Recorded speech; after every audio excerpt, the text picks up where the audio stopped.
So this blend of Buddhist and New Thought teaching I sort of developed for myself, I want to share with you. And so I came up with a definition to help guide us through this. Thought antidotes are specific thoughts designed to counteract and neutralize negative, unwanted thoughts that are no longer serving our higher good. They're prepared ahead of time, and they're taken as needed. They primarily do three things. They reset our perspective, aligning us with our true nature. They counteract specific unwanted thoughts and neutralize them. And they plant seeds for lasting well-being. All three of those ingredients in our antidote. Using thought antidotes is a two-part process, and very similar to using physical antidotes. Part one is learning the nature of the poison, or the unwanted thoughts that are doing more harm than good, or the monster in the room, recognizing them when they appear. Part two is learning to make the antidote. So let's start with part one, the monster in the room. Raise your hand if you don't ever worry about anything. I thought maybe one person would raise their hand. I was going to be really excited. So worry and fear, they are the same thing, right? I think we could honestly say that fear is the source of every negative thought we will ever have. Dare I say fear is the biggest challenge any of us will ever have about anything. All we have to fear is fear itself. A wise president used to say, or did say, it stops us from asking for help, from asking for a raise, from asking for an apology, from saying how we really feel, from taking the next big step, from believing in ourselves, from being ourselves. And the what-ifs stemming from the fear stop us from living our dream. What if it doesn't work? What if I fail?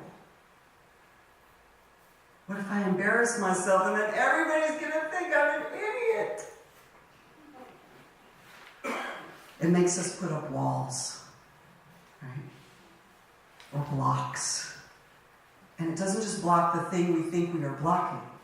It blocks a way for spirit to come in, to help. Think back to a time when fear stopped you from doing something you really wanted to do. Or made you do something that you would never do.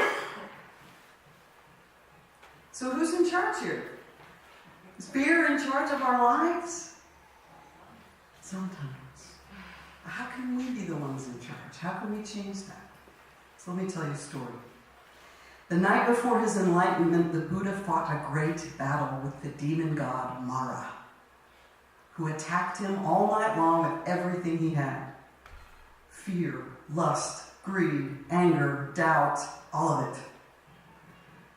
When the attack failed, Mara left in disarray on the morning of the Buddha's enlightenment. But it seems Mara was only temporarily discouraged. Even after the Buddha had become revered throughout all of India, Mara continued to make unexpected appearances.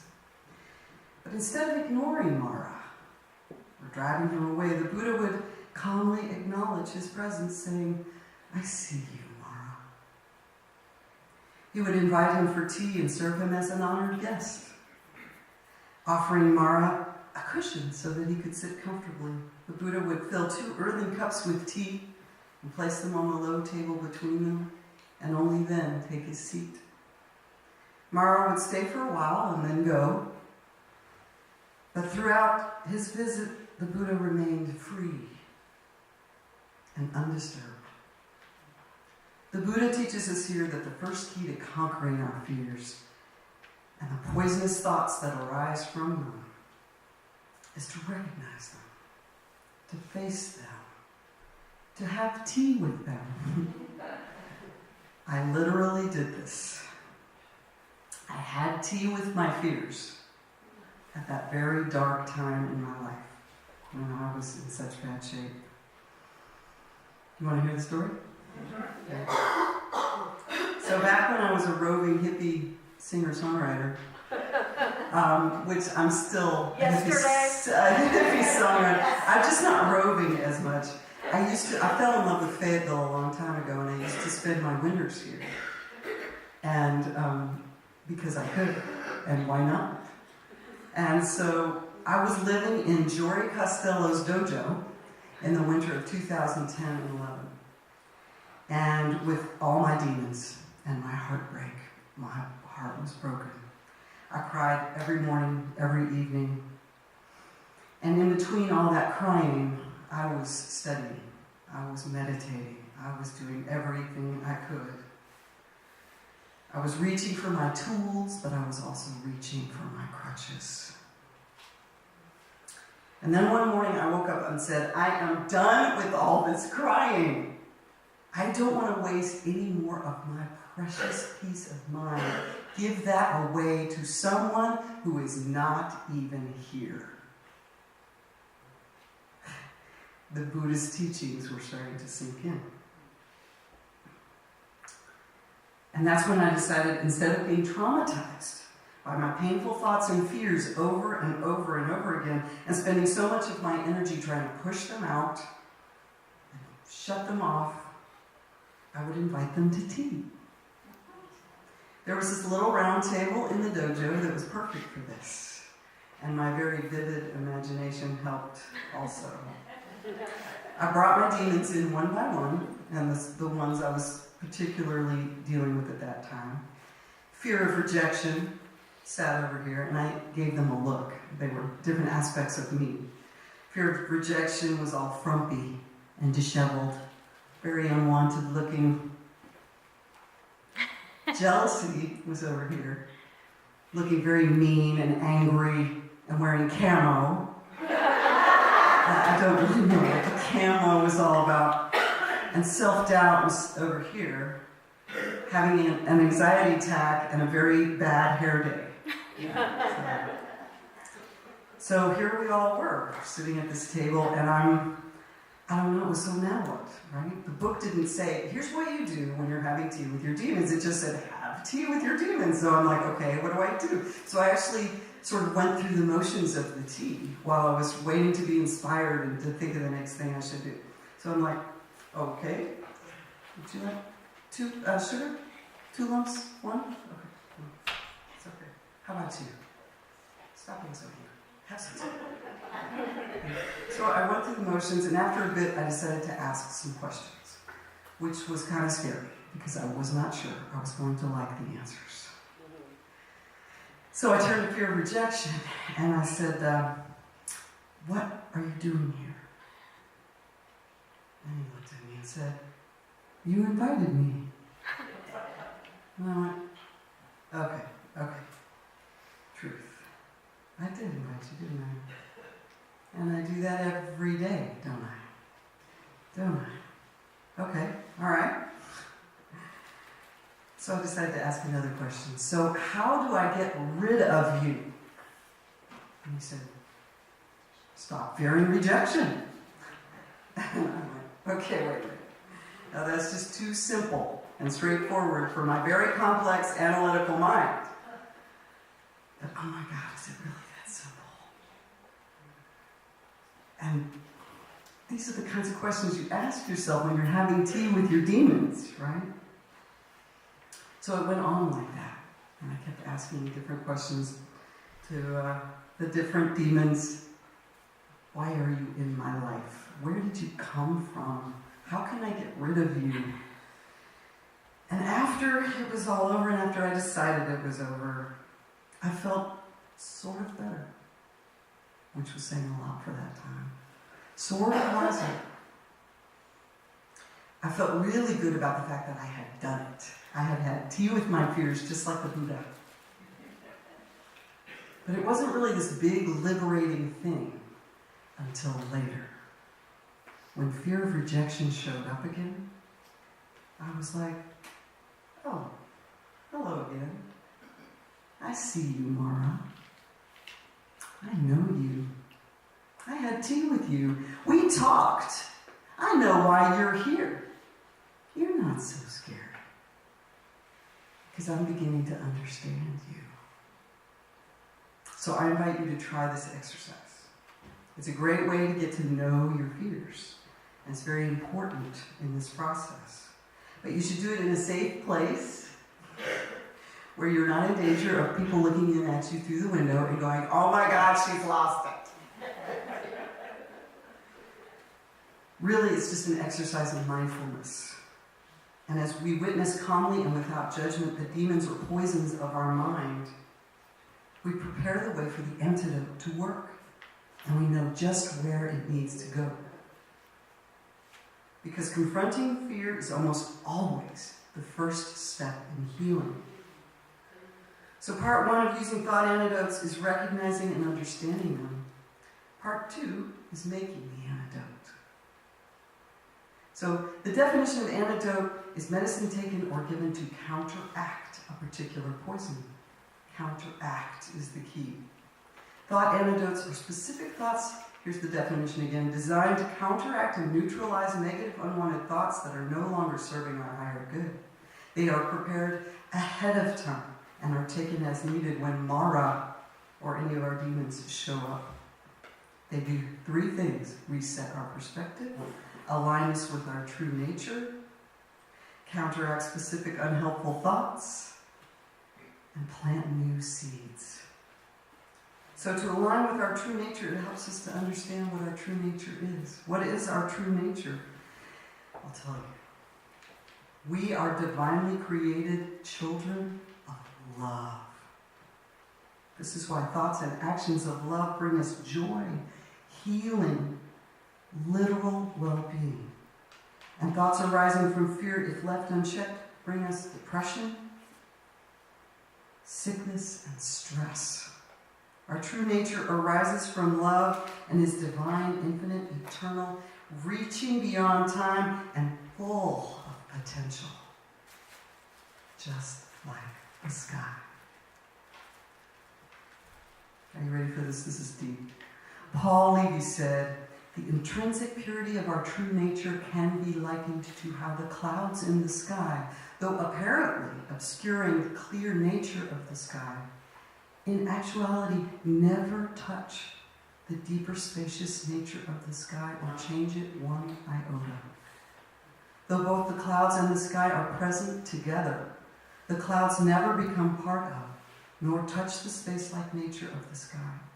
And yet, from another point of view, clouds are actually an expression, an adornment of the sky, inseparable from the sky in the sense that they emerge out of and dissolve back into the sky. Our true nature is like a spacious, empty oneness in which the endless variety of thoughts arise, have their existence, and dissolve. You are the sky. Everything else is just the weather. Pema Chodron said that. One of my heroes. You are the sky is one of your first thought antidotes. Because it immediately puts things in proper perspective and reminds you of your true nature. Open, peaceful, radiant, infinite, beyond time, full of potential. What does that also describe? Spirit, Creator, God, love. When you think the thought antidote, I am the sky, you align with your true nature and open and clear your mind in a single thought.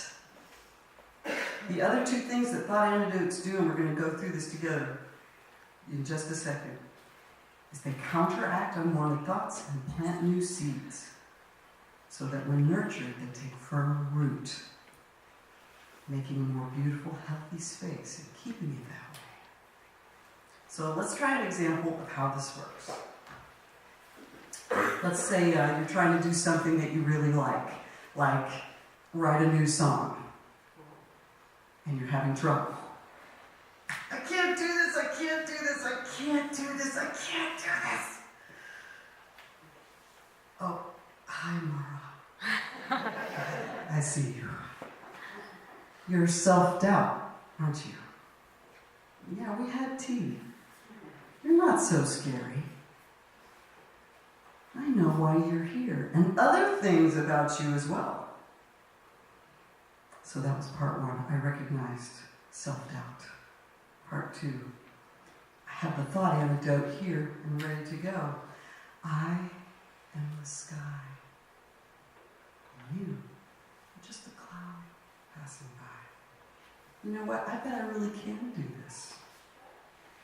I maybe just need to try a different way. Maybe take a break, take some breaths, walk away. Maybe I can call a friend and ask for some suggestions to help me. Feeling better. And if it doesn't work, that's okay. I'll just try again tomorrow. This is my joy, and therefore it is supported by the universe. And I know this. Plant the seed. It's more likely that I can actually do this. Plant the seed. If it doesn't work, I'll just try another way. Plant the seed. This is my joy, and therefore the universe supports me. So you see how that works? Those antidotes were things I had prepared in my calm state. I was ready to use them because I saw when Mara appeared. So you can use thought antidotes for any unwanted thoughts that do not serve your highest good. Those thoughts that make you feel bad, incapable, unworthy, depressed. The antidote would be its counterpart, or its opposite. Thoughts that are solution-oriented, making you feel better, not worse. So let's try this once more. Oh my God, there's my boss. And I'm supposed to do my review today. And I really want to ask him for a raise, but what if he thinks I'm too pushy and he fires me? I'm freaking out. Oh, hello, Mara. I see you. Your fear of rejection, aren't you? And I'm not freaking out. I am the sky. And some clouds are freaking out. Yes, I'm scared. And that's okay. I have my antidote here. And really, it's my right to ask for a raise. I've worked hard and I deserve it, and I'm worth it. Maybe if he gives me a hard time about asking for a raise, that's Spirit's way of saying, I belong somewhere else. And I should start looking for another job at lunch. Plant the seed, I am worth it. Plant the seed, I deserve to be appreciated. Plant the seed, Spirit wants me where I'm supported and rewarded. Wow, this garden is beautiful. So you get it, right? Using thought antidotes has two parts. See and recognize your fear and have the antidote ready. To make the antidotes is a fun project that I invite you all to do. It takes some prep work and some research to find out what your demons are, where they come from, what your specific antidotes are. But really, when you know that you're starting this healing journey, it becomes fun. It really does. I invite you today, if you have a few extra minutes, to single out a couple of your most troubling thoughts and see if you can pinpoint the fears they come from. Then prepare your antidotes. They have to do 3 things, remember. Counteract, reset your perspective. That's important. First thing. Counteract the thought that does not serve, and plant new seeds. So to close, let's do a mindfulness meditation. Let's spend some time reveling in our true nature. So take a deep breath, everyone. And let's be the sky. Close your eyes. See your vast open, unchanging, clear, infinite, eternal, beautiful self. Now as thoughts creep in, let them do so without judgment. Just observe them, little clouds, as they change the weather, while remembering that nothing at all can touch you.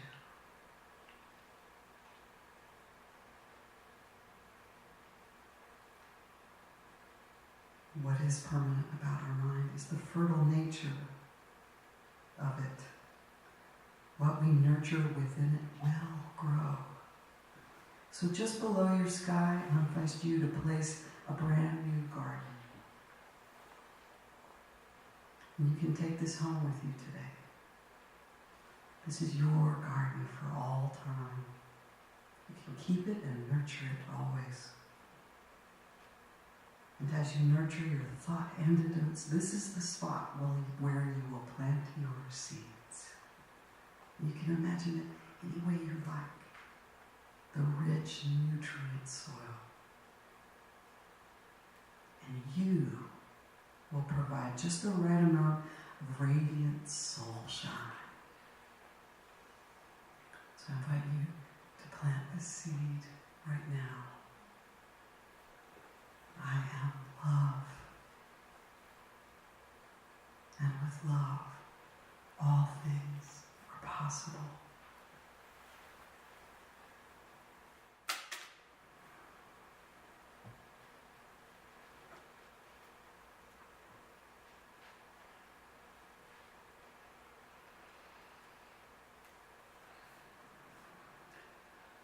You can open your eyes.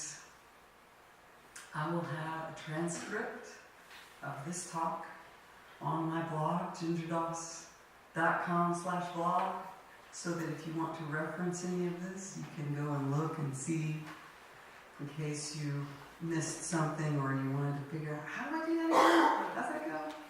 So, thank you very much.